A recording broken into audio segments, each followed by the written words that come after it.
अस्सलाम वालेकुम व्यूअर्स, उम्मीद है आप सब खैरियत से होंगे। आज का हमारा उन्वान मुसद्दस की अक़साम है। मुसद्दस तरजीह बंद। ये मुसद्दस तरकीब बंद ही की तरह होता है, लेकिन हर बंद के आखिरी दो मिसरे या गिरा का शेर बार बार दोहराया जाता है। नज़ीर अकबर आबादी की नज़म चपाती के दो बंद दिए जा रहे हैं। एक बंद मैंने पिछली वीडियो में आपको बता दिया था। जो आप खाते हैं बाकर खानी, कुलचा, शीरमाल हैं वो खालिस अलखास दरगाह करीम जुलजलाल। ये जो रोटी दाल का रखते हैं हम गर्दन में जाल, जब मिली रोटी वहीं हम हो गए साहिब कमाल। दो चपाती के वर्क में सब वर्क रोशन हुए, एक रकाबी में हमें 14 तबक रोशन हुए। इसमें शायर नज़ीर अकबर आबादी जो कि अवामी शायर हैं, वो रोटी की कई किस्में बताते हैं कि गरीब आदमी तो रोटी खाते हैं और इसकी लेकिन अमीर जो हैं वो कैसे खर्च करते हैं। कभी कुलचा खाते हैं, कभी शीरमाल और कभी बाकर खानी खाते हैं। लेकिन ये अल्लाह के ख़ास बंदे हैं।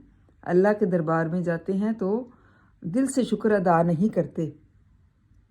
हालांकि वो अमीर होते हैं और अमीर खाने खाते हैं, लेकिन गरीब लोग जो है शुक्र अदा करते हैं अल्लाह ताला का हर तरह से।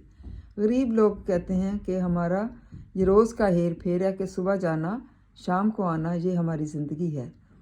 और गरीब आदमी जो है रोटी के जाल में फंसा हुआ है और कहता है कि जब हमें रोटी मिल जाती है, एक मिले या दो, हम अल्लाह ताला का शुक्र अदा करते हैं।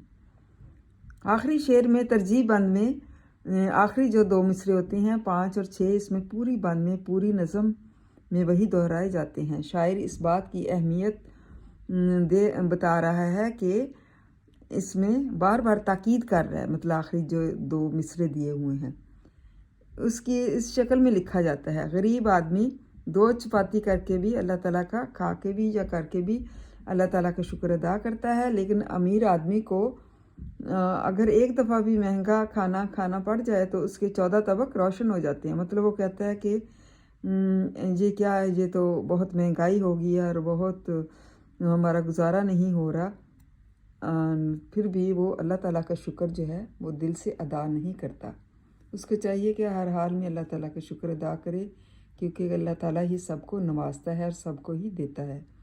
अगर हम जो गरीबों की तरह जो है अल्लाह ताला का शुक्र जो है वो अदा करते रहेंगे तो अल्लाह ताला हमारी रिस्क में और इजाफ़ा करेगा।